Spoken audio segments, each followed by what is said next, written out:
So do you do just melee or do you get other break targets from the other Smash Well, games? from those Smash games, I thought about picking up 64.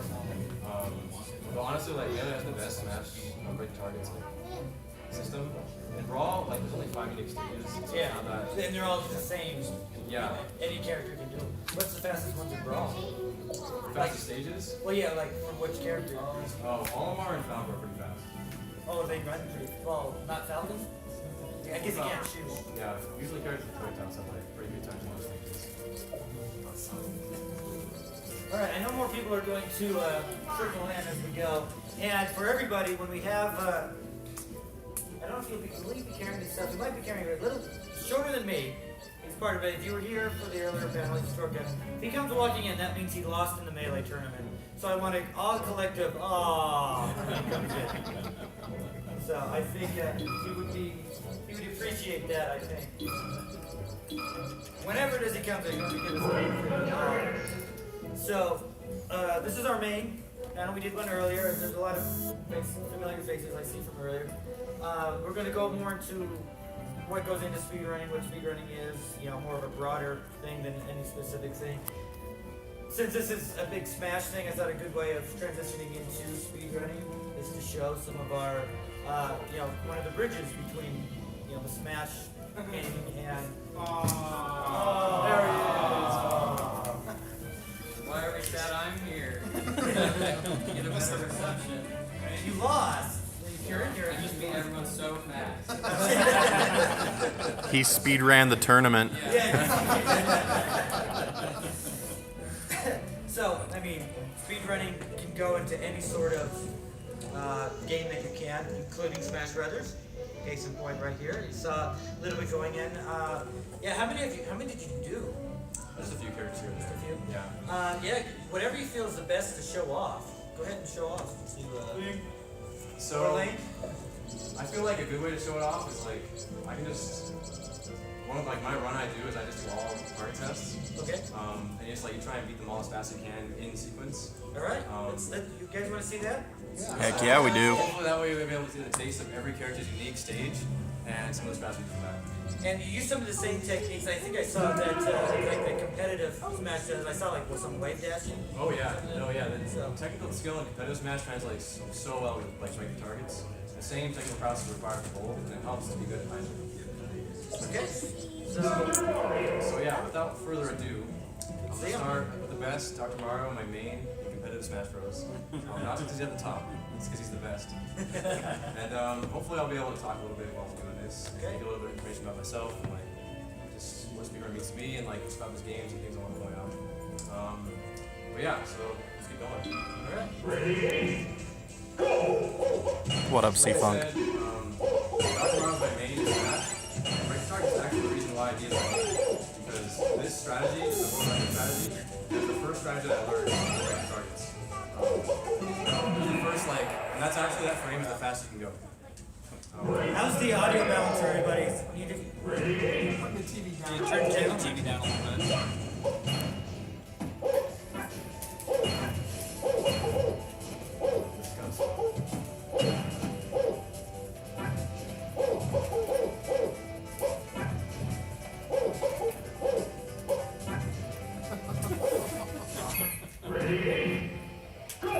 Yeah, so like I said, I got into Smash after seeing the speedrunning side of Smash. We're doing this breaking targets thing. It's built into the game. Speedrunning is. So I got interested in that. I thought, wow, that's pretty cool. Maybe I can try and get better at this. Try and learn some new strategies. And then one thing I could learn from that, I got better and better. You gotta do this to the left. Minus.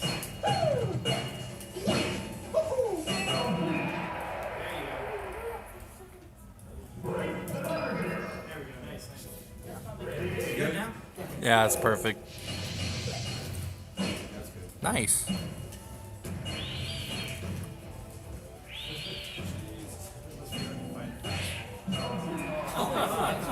Sub 10 is pretty good there. Usually you get around 6. Shouts to Cosmic. Sorry I couldn't play Rose with him. If only, man. So this is one of the few RNG dependent runs and break targets. Peach pulls items, and usually she pulls turnips. There's a small chance she can pull like this. And unfortunately that flies pretty far, so we actually can't. That didn't work out. But in this strat, if you pull a beam sword on a certain point of the stage, then you do like a totally different strat. It's a lot faster. That was actually kind of crazy. I pulled it all on there. It's like a 2,800 or something. Yeah, that was insanely lucky.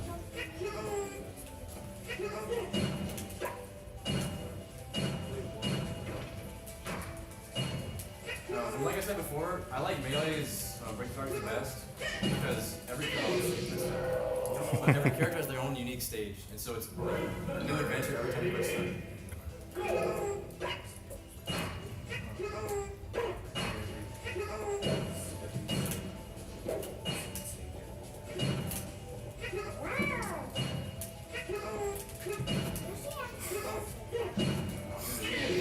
I got some. There's one limit there. You're supposed to be able to hit both of them at the same time. With the big four. Some of them determined to get it.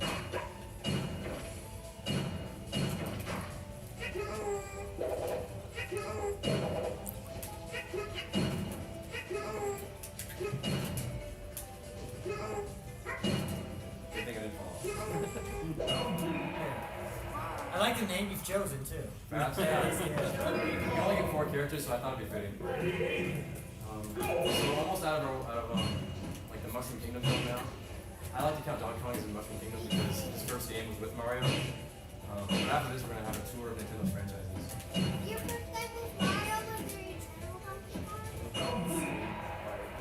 And throughout this run, you'll see some crazy like hitbox stuff. I'll hit targets in like ways you can't really explain. Like visually, it doesn't make sense. Melee's a beautiful game with some beautiful dynamics, and it makes it a great game.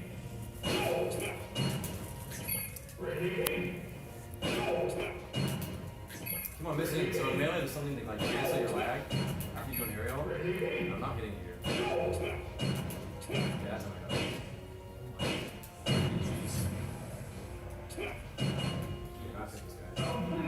Huh. Okay, so I skipped Falcon, I'll go back to him. Falcon is really fun. He's like probably my favorite stage just because he's a fast character, and so as a result, you can do the stage really fast.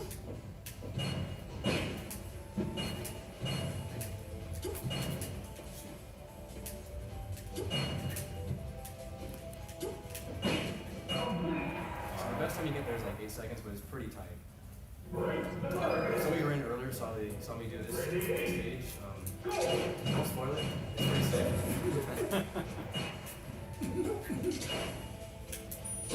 Messed up.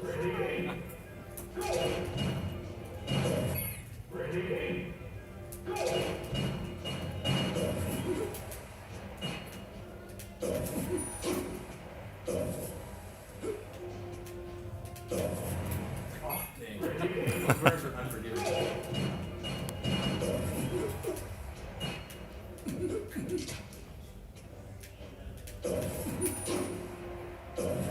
Play it safe.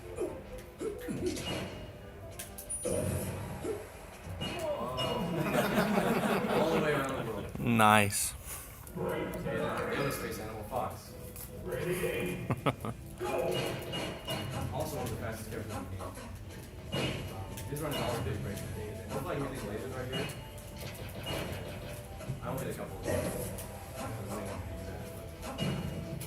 It's okay. This is backup strats for everyone. And like big thing when running this category, like doing all of them, is you have to have good backup strats because everything is so technical. Alright, this is what I'm interested in. Any of your Earthbound fans in here? Well, when I played Melee, this would be my Main? yeah. Yeah, this is a pretty crazy route. Like, this is some pretty wacky stuff. Because he's such a wacky character. Yeah. It's the same thing.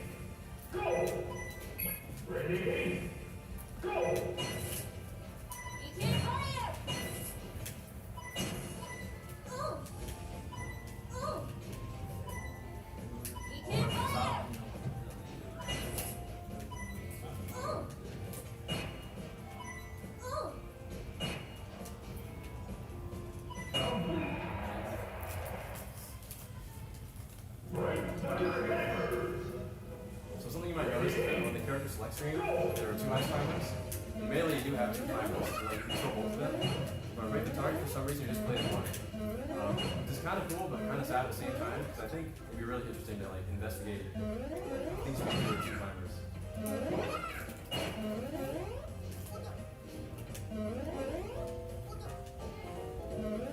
This stage is also pretty tough to like navigate, because you have to like land on these platforms, and as you can tell, they're moving around. Which isn't always the easiest thing.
Boomerang that can fly all the way across the screen and hit targets that you can't even see. It's sort of like good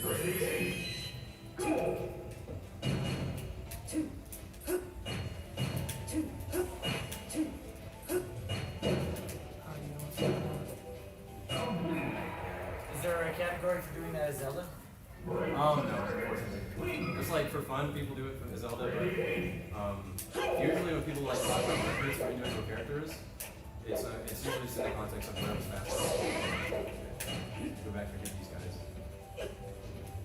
So if you pay close attention, you saw the boomerang fly all the way up. There's actually a target in the very far corner that hit out of screen. But just hold your horses because you haven't seen anything yet. These boomerangs are gonna blow your socks off. Okay. I missed like the boomerang hit.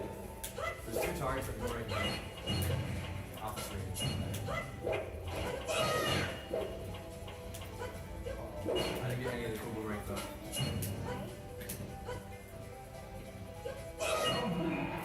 That was still a pretty good backwards stretch. Okay, so bottom row we have the Pokemon group. Pichu, Pikachu, Pikachu. All these stages are like the bane of my existence. They're so hard. Especially Pichu, because he's so like such a small, like he's so small. Look at this guy. He's like as big as the targets, but not smaller. So it's so easy to fall off and not just die.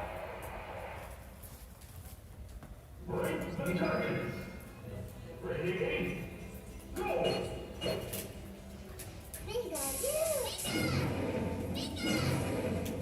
My Thunder Jolt. Off the stage there.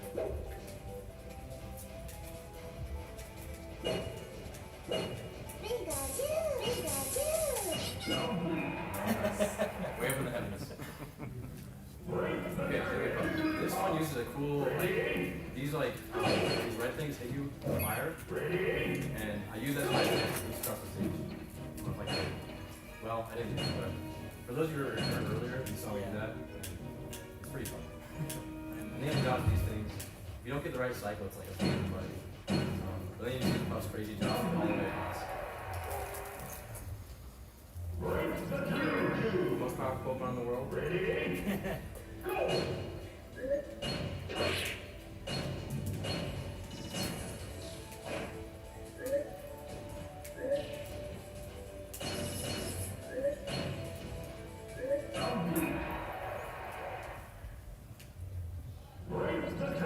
This one's a trash. Just don't move it.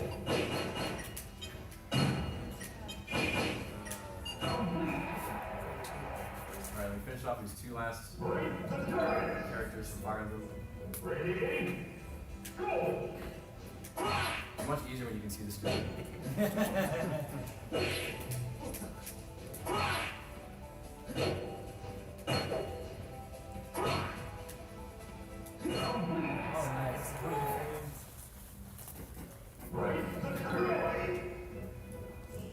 So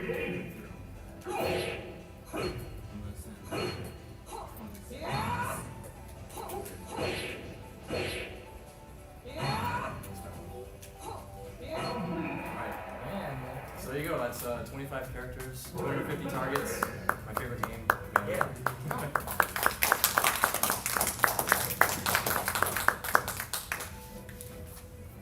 Great. Well, thanks, Ruth. Appreciate it. Well, we'll get to more runs in a bit. We wanted to kind of go into the history of it, the charity aspect. Most of what people know about speedrunning now comes through the GDQ events. For those who aren't here, you guys know the GDQ events? Well, AGDQ actually are charity events that we put.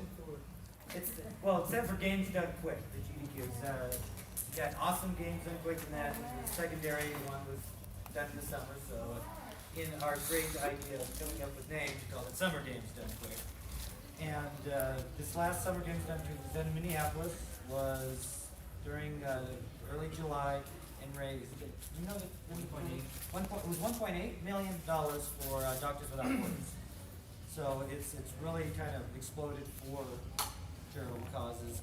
And I think what we should do now is introduce all of the runners here today that are sitting in the front row, and instead of facing you guys up against the fire and squad. So we got Mitch Flowerflower over there. He's mainly a Super Mario Brothers speedrunner. He's been 73. He's had records most of the time until just recently, and he's looking to get those back. We've got Cosmic D12. He's mainly, well, not mainly. I guess you're mainly a Super Mario Brothers runner, and then you do like 3D Land and mostly Mario series games.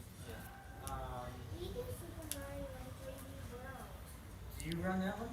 Not that one. Not that one, but you do run a lot of similar ones. We've got Essentia here. She's like the, no, I don't want to say that. No, I was going to say mother hen, but that's not quite it. That's not quite right either. But she's, the first two SDQs were done at her house here in Utah. I'm Darkwing Duck. I'm mainly known as a Zelda runner, though I'm mostly NES games. And you just saw Judge. Yep.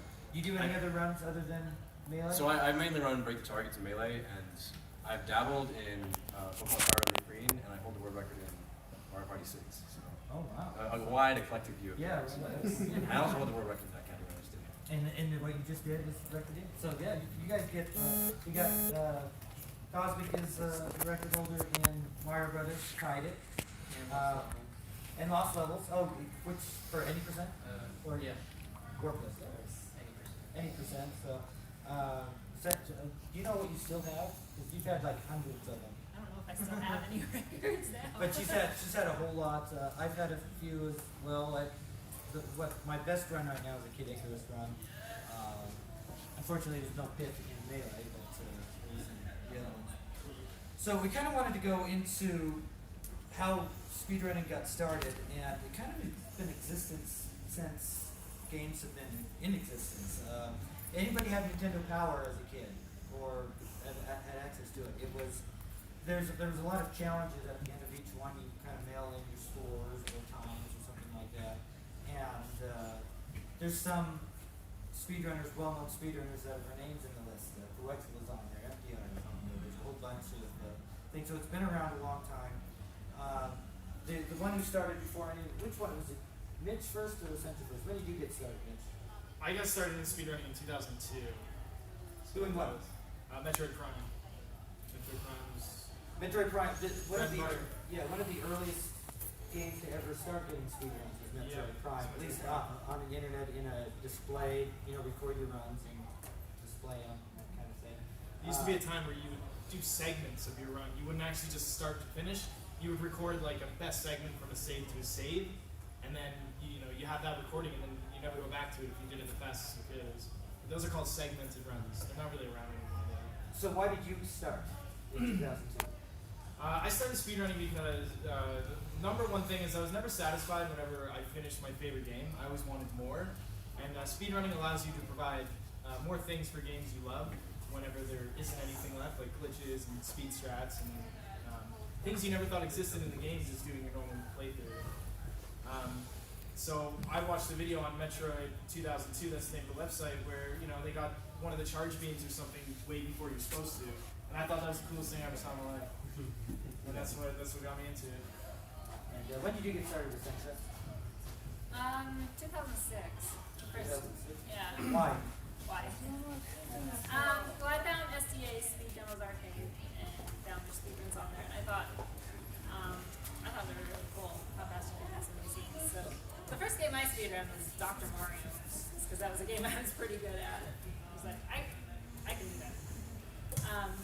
But then after that, I did Final Fantasy IX, and I did a segmented run of that, like you were talking about. Yeah, and so that was done in 64 segments, I think it was. So I broke Final Fantasy IX up into 64 sections, and I recorded all that on VHS tapes. VHS, that's what I used to do. VHS, that's what we used to do. You do that and then mail it into SDA, and they verify it. I got started, I joined in 2007, and then I really got more into it in 2009, although I did a little bit in 2007. The biggest thing for me is that I was looking over the list of games that SDA had, and there was a whole lot of Final Fantasy, mostly thanks to Senshi. And then I didn't see any runs for Dragon Warrior. And if you don't know, it's always Dragon Warrior versus Final Fantasy, which one's best. In Japan, it's usually Dragon Warrior. Here, it's Final Fantasy. And I wanted to see a Dragon Warrior run, so I started working on that. And then the second thing, when I kind of took a break for a while and came back and saw a run of the puzzle game Tetris Attack, Super Nintendo, and I thought it was a bad run. So it's like, I can do better than this, so let's go ahead and do better than this. And that's how I kind of got started on it. Dawson. Okay, I growing up feel like I always lended myself sort of to speedrunning, like if there was Mario Kart time trials or I don't know, like any little thing like that. It was just really fun to work on. And then I found all these videos on YouTube of like Ocarina of Time and Mario Kart glitches that would let you skip things, and I just tested them on my own, but I thought they were way too hard to do most of them.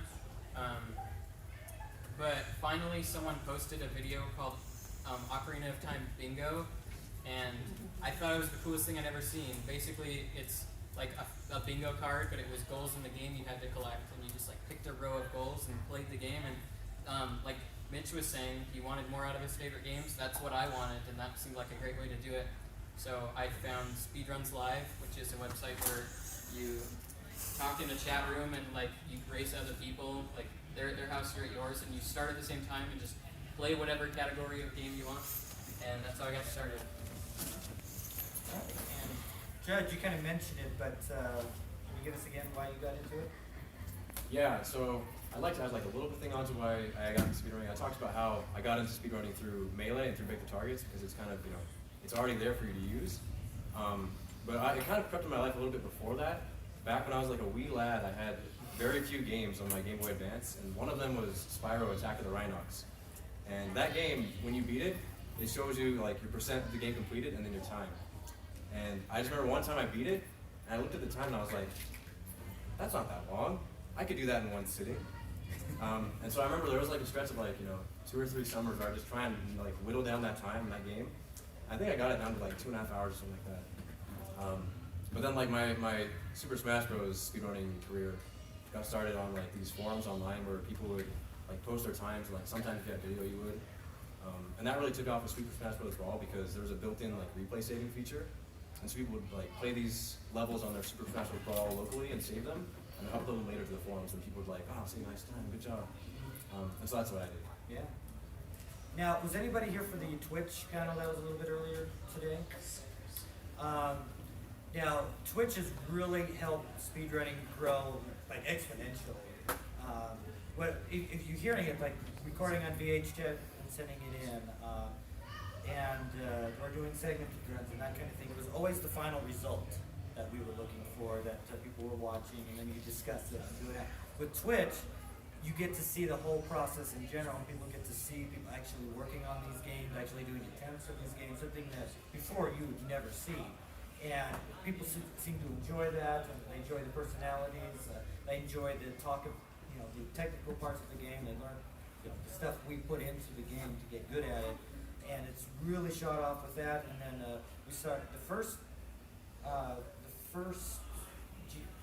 CGDQ, AGDQ, and SGDQ were all done on Ustream, was it? I think it was done on Ustream. It wasn't Twitch. And then, oh, just no, it was No, Ustream. the CGEQ was Ustream. Yeah, and then I think so, and then started migrating into Twitch because Twitch started gaining more viewers, and it's just exploded since then. So, yeah, if you were not on Twitch now, you should go looking on Twitch for speedrunning. There's speedrunning categories with games, whatever you're looking for to see speedrun. It's likely being speedrun on Twitch at some point. And most of us are partners on Twitch or affiliates on Twitch. It is, Mitch is probably the highest among us. You've got how many followers? Followers, I have 35,000 or So, something. I mean, it is, there's a lot of viewers. He's got a lot more than I do. I'm jealous. Yeah, I've been doing it for a long time. Like, you have to remember, her and I, we did speedrunning when there was no reward for it. There was no, I'm going to be partnered on Twitch because I'm doing all these attempts. No, I sat in my attic every day after work alone until I got what I wanted in the game. Yeah. So that's the beauty of Twitch as well. That's what I think you're trying to say. Like, Twitch is very nice, and I hope a lot of you at least go and check out what Twitch is if you haven't. Take a look at it; it's really good. Yeah, how I got started in streaming, I wasn't planning on it, but some of the other SGDQ attendees were saying you need to start streaming because I want to watch. Yeah. I would be doing this hobby anyway. It's just people seem to enjoy watching when I do it. So go ahead, watch. It's fun. Let's go into what's going on now on Twitch and speedrunning. With Twitch coming up, it's becoming much more competitive than it used to be. It used to be, let's see, what's your time? Okay, let's play with that time. Now it's a lot more competitive. There's a lot more racing. Cosmic mentioned the SRL. There's a lot of racing on. How many races have been done on SRL? Like 2 million? Yeah, I don't know. They do like a few thousand a month. Yeah, it's a few thousand races a month. Over the years. Yeah, and they've been around for a good 5 years, I think. Lots of racing. You don't have to. You can be at any skill level in race. You don't have to be the best race. It's very welcoming in that regard. And since it's a good way to record your times, you can see yourself improve as you go on with some of these races. Let's go into record construction, something I just wanted to talk about. Yeah, so this website is called speedrunslive.com. You go there, you sign up, you log in, and they provide you the tools of your timer, the splits, keep track of how fast you're doing certain worlds or levels and stuff like that. And it actually feels really nice to do a speedrun of Mario 1 sitting at home and like you do a race. And you get to do it with other people, but you don't have to, chat about it afterward. And it's got a really nice program bot system into the website. I highly recommend you just take a look. And their front page hosts just pages of speedruns, so it's like right there at your fingertips. As soon as you go to the website, it's right there. You click on a picture and it'll be a speedrun. Somebody doing something. It's really cool. Like I said, that's how I got started, and I was watching Ocarina of Time videos, and that's the first game I tried racing. But one day I just saw a random race of Super Mario Bros. And I had the game. I knew it. There's warps, so it doesn't take that long to beat it. But it actually took me over an hour on my first race. It wasn't very good, but now here I am today. Who would have thought just some random race would make me play that game for so long? Now this is a good lead-in. Now, how did you go from being an hour to finish the game into sub 5 minutes? I just did races basically for the first bit. Like I got my first time. It was an hour, and it was like, that was really bad. I can do better. Let's see how much better I can do. The next time was like 20 minutes, 10 minutes, and the more you learn, it's like, okay, I actually know what I'm doing now, and I just wanted to get below 6 minutes. Eventually, I got that, and I was like, let's keep going, and that's the nature of speedrunning. Yeah. You get a time and you can't stop. Now, there was a lot of resources for you to look at to get better at these games. At Super Mario Brothers and other. That's one of the unique things about speedrunning is that it's very open on strategies and routes. Once you find a strategy or route, you usually post about, I just did this. Can we incorporate this into a speedrun? So it's very collaborative in how to speedrun and getting better at games. You gotta keep an open mind as well, right? Yeah. For other people joining the community, you gotta be very welcoming to help the game progress more. You can't be, Yeah, I've had records in games and someone comes up with a new strat, and you know, it's a 2-minute save. You know, I would never have found this strategy or this glitch on my own, and he found it. There's no rational reason why you should have ever found this strategy. And he found it, and now we do it, and it saves about 2.5 minutes on one of my runs, and it's just weird. It's more of an idea of how to get the game time lower, not how can I get the best time. That's how it usually is on most of the games. It's trying to get the game time down rather than just you get the best time. And that's kind of it becomes really welcome. It'll bite you in the butt if you think that way. When I first started speedrunning Mario 3, the world record for the warpless category was 59 minutes. That was set by me, and I thought that was the best in the world. But years later, the record right now is 50 minutes. So 9 more minutes were taken off during those couple of years. So, you know, you gotta keep open mind, like what he's saying. Try and just bring the game down as much as you can, and never deny the possibility of new strats, new cool things coming in. All right. Talk a little bit. Since the streaming thing, that's an interesting thing. I talked about it a little bit on. Got me distracted. Sorry. Yeah. Sorry about streaming. Yeah. I'm on streaming with you right now. Oh, are you? From Melee, yeah. Oh wow. Got ahead. Yeah. You saw that like these tournaments are being streamed pretty heavily. What's the viewerships on the GDQ events? Like we raised like 1.8 million. Like our peaks are over 100,000. 250 to 260,000. 250 to 360,000 during these events.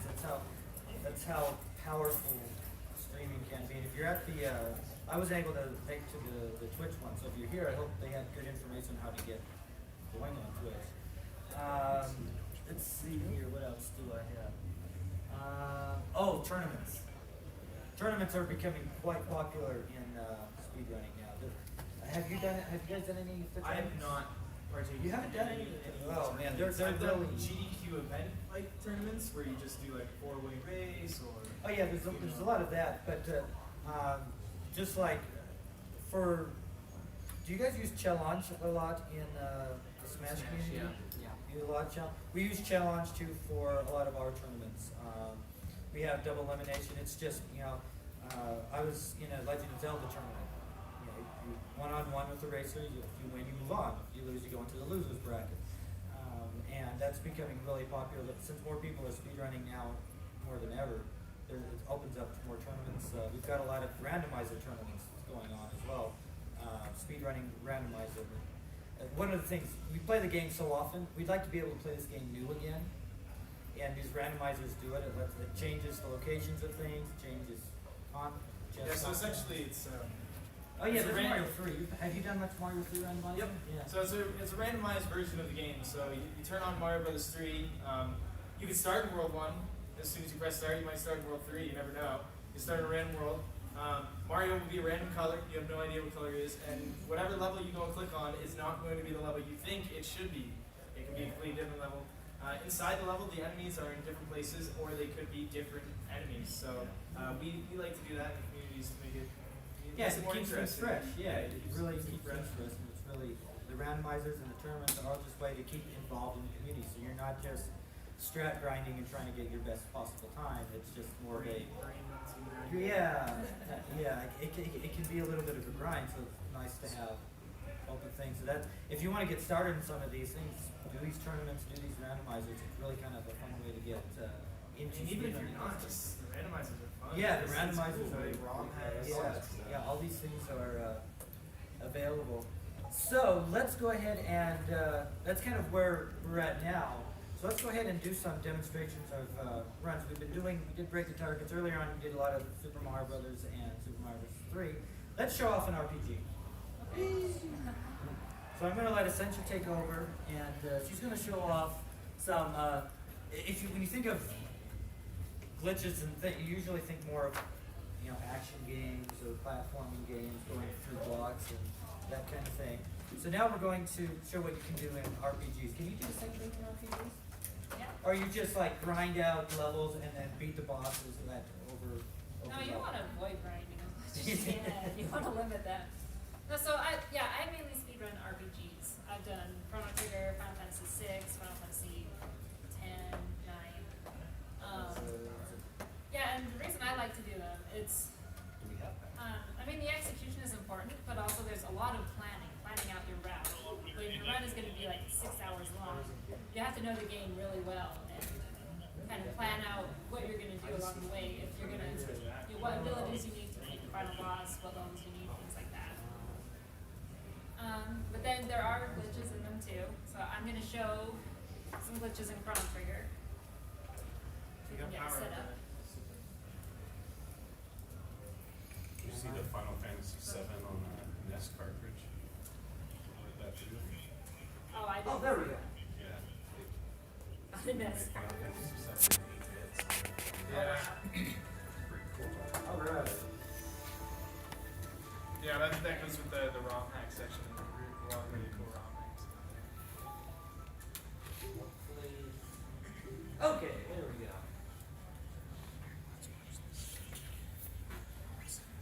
I know there are a lot of people here that are like, oh, hey, Chrono Trigger, I love Chrono Trigger.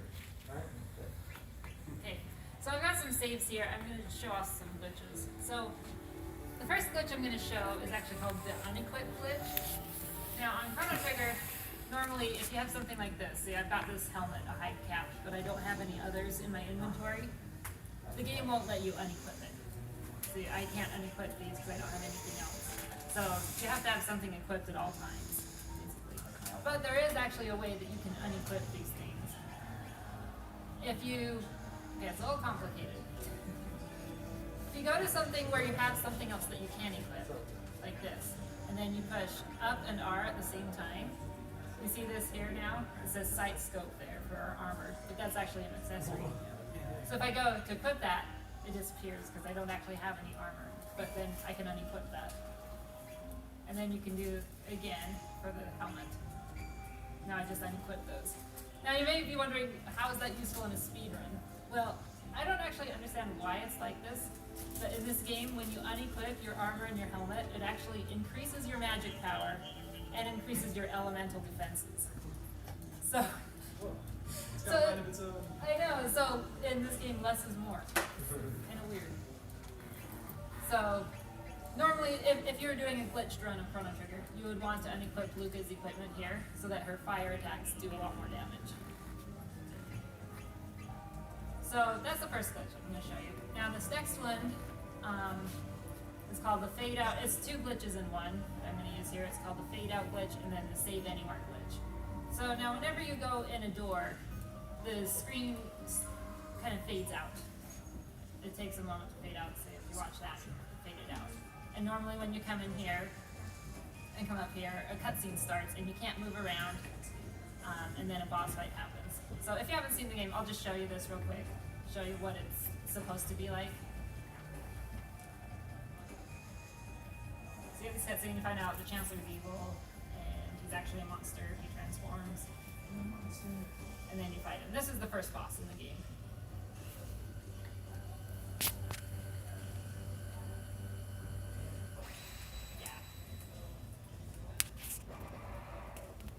And then the battle starts. Okay, so I'm going to reset and show you how you can actually skip this boss. Okay, so remember that fade out when I went into the door here. And the other thing to note is that you can't just save anywhere. So like if I go and try to save here, it won't let me. You're only supposed to be able to do it on save points right here. So if I start to go into the door, that fade out happens, but if I interrupt it by going into the menu, and then exit, it will try to do that fade out again. Now, there's a little bit of lag on this. I just need to be a little bit faster. But basically what you want to do is keep interrupting that fade out, and it'll keep trying to do it, and keep trying to take it to the next round. As long as you keep going into the menu quick enough, you can do this, and you can keep moving a little bit each time. So I'm coming over to the save point. I can get on it. No, I didn't. Sorry, I'm not used to this TV. It's got just a little bit of input lag. Now that's one thing that we haven't discussed yet is equipment for speedrunning. If you in the Smash community think that CRTs are only needed for you guys, that's a complete farce. I own 6 CRTs that I have in storage. How many do you have essentially at your house? Like 35. Yeah. Yeah, because she's one that helps host events for that. Yeah, are happening in they've the hosted the speed Yeah. marathons at my house. So Yeah, come on. it's important because you guys had the same issue with input delay, right, for Smash tournaments. We can't have that either because we have to do frame perfect things. Frame perfect in the sense is 1 every 60. Is Super Nintendo 60 Yeah. frames? Okay. See, this Essentially, if is you're not a hard trick. It's just the input lag is getting me. Is it still on the game mode? It should be. Right? It is, yeah. It's, It just I It didn't. might see have the turned out. numbers. Maybe it can look like. Let's change the volume. I couldn't find the volume settings, and now that's all I do. No, this says it is okay. It's just got a little bit. Yeah. Hey, this really is not a hard trick. It really is not. It's something you could do very easily. That's something we say a lot in the speedrunning community too. This is an easy trick. It's 2 frames. We have 2 frames to do it. It's easy. That's 1/30th of a second rather than 1/60th of a second. That's so much easier. Okay, so if I did this right and activated the save point, now I can save. wherever you want, right? Yeah, and this glitch lasts until you get to another screen that has a save point on it. So it can last a long time. So now, since I can save anywhere, I'm gonna come up here, not that far. I wanna go up to right where the trigger is for the cutscene. So I come up here, it's right about to the end of that carpet. So now I'm gonna reset, save and reset. And when I load it up, the cutscene will start, but I can move around. Oh.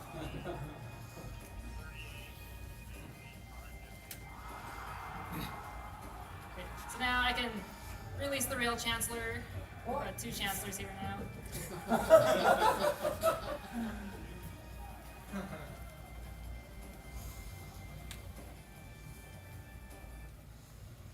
Okay, so now he's going to change. So we're going to change to our attack poses. Now, if you make sure that he's off screen, oh, and we've got a blue queen down there at the bottom. Sometimes that happens. So now he changes, but he's off screen, so the battle tries to start but doesn't, and now it's over. Just as if I'd beaten him.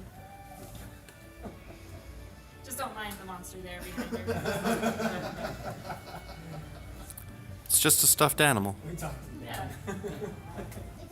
animal, but it's a And then we can come up to him. Hi. Make him run fast. It's a stuffed Yeah. animal, but it can move and it goes. So, so that's how you beat the first boss. If you're doing a glitched run, just skip it like that.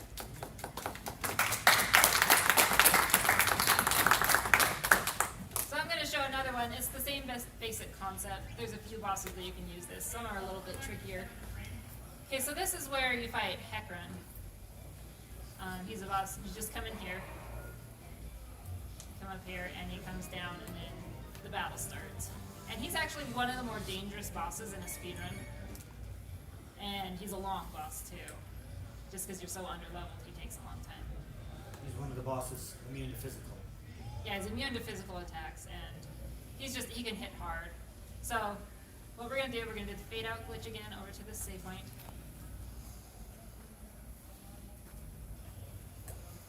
No, I missed it.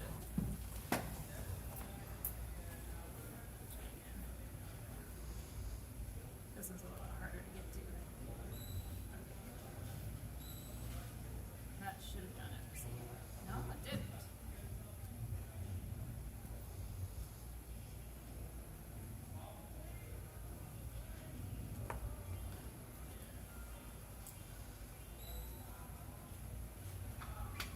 Okay, so now I can see. Okay, so there's a few different setups for this one. The one that I find to be the easiest is as soon as you get in this room, you just go straight to the right as far as you can, and you get into this position. You make a save, and then what you're going to do is hold up and left, and it's something like 2 frames or something that you have that you move, and then you need to save your game and reset. So sometimes this takes a few tries. I missed it there.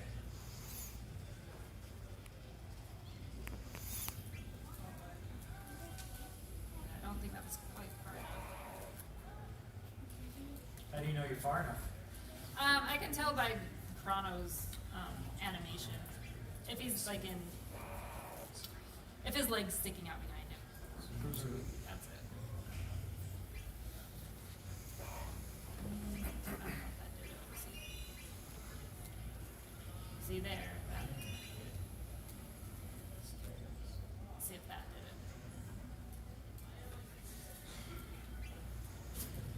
it. Okay, yeah, so now he comes down and says what he normally says when you beat him.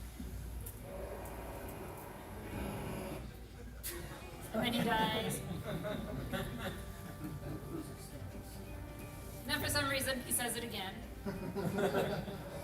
And dies again.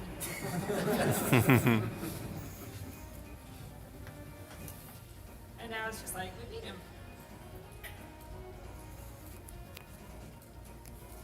Then you can go on out of here.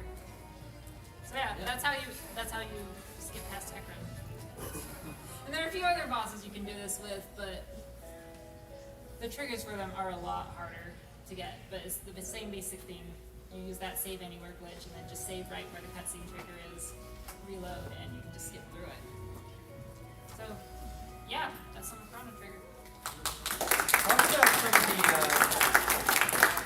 like, she's showing a lot of out-of-battle stuff, but there's some in-battle glitches, too, in RPGs. Chrono Trigger still has another one. Can you talk about You that? want next? Yeah. Okay. Famous forest. So there's an elixir glitch where you can actually kill the final boss with an elixir. And so normally when you use items in Chrono Trigger, normally you can only use them on your own party. You can't select enemies, the game doesn't let you. But you have to set up things just right, and it's the people who have done tool assisted runs have figured all this out. It's when the RNG is at certain values, certain things have happened. It involves using the green dream, which gives you auto life. So like if someone dies, they get automatically revived once. So what you do is you have everyone in your party die, and then someone is revived. And sometimes when that happens, the game gets confused. And if you go to use an item, it will target the enemy instead of your own characters, because for some reason the game thinks that everyone's dead still. And so when you use the elixir on the final boss, it overflows his HP. It only works on enemies whose HP is like above 65, or is 32. Don't look at me. I don't know. I can't remember. It's an X amount of It's a HP. certain value, and there's only like 3 or 4 enemies in the game that actually have high enough HP for this to work. When you do that, it heals them for their total amount of HP, and it overflows and becomes negative and kills them instantly. Yeah, it makes yeah. If you think that's not, it makes it like, oh, the game is not. It's really hard to get that set up Yeah. at time. So it's really tight execution. You still have to, execute. In RPGs, because I've run some RPGs, the menuing. It seems like the menu is like not a important part of the game. Menuing But is one of the menu biggest is things. so important in RPGs to go through some of these menu sequences as fast as possible. It's fun too. The high level menuing is really fun to do. So, did you ever practice stuff like menuing and stuff like that? Oh yeah. And when I was doing my Final Fantasy IX segment run, I would practice the menus for a long It's such time. a big thing in those speedruns, man. So much time is dedicated to menuing that it's just, Yeah. if you're sloppy on it, you can lose world record runs, or Yeah. you can play incredibly well, but your menuing is lacking, so you have to do So, the so if you get into speedrunning, it's like, think about it, and you have games with menus, practice those, because those are quite important. All right, that's RPG. Now we did some Mario Brothers and Super Mario Brothers and Super Mario Brothers 3, but we didn't have you actually do a full run. You just kind of tutorial the full run. Let's see some full runs from you guys. Okay. Okay. Me, you want me to go first? Yeah, that's the game that's first. Let's see, I let's actually see. did it. He did. So you go first. Not wordless though. That's a long time. Maybe you can do an 80% run Any percent without the. without the run load. Yeah. Actually finish the game. Yeah, that's it'll probably take me close to 13 minutes. Yes. All right. Let's change this over. It's actually really interesting you said that about Chrono Trigger, because in Mario Brothers 3 you can actually do the same thing with the boom booms. If you kill Boom Boom at the same time you hit him with the hammer, his health overflows, but he doesn't die. He retains that overflowed health. So sometimes he's got a lot more health. Yeah, Oh, my takes a lot more to go. Yeah. Turn it on. So that's a bad. I had a sub 11 face run back. You had a what, sorry? Sub 11 face run, but I overflowed the last I one. don't push it. Did you were trying to shoot him with fireballs and he just wasn't dying, right? Yep. Mario 3. Is the right one? It's HDMI 1. I thought I did it. I probably got it hooked on. What it is. It's a weird input. It's different from the other ones, so I might as well just put it into these.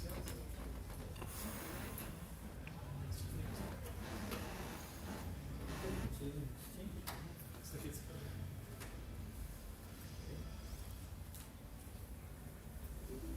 Let's try HDMI 2. That's how HDMI 2.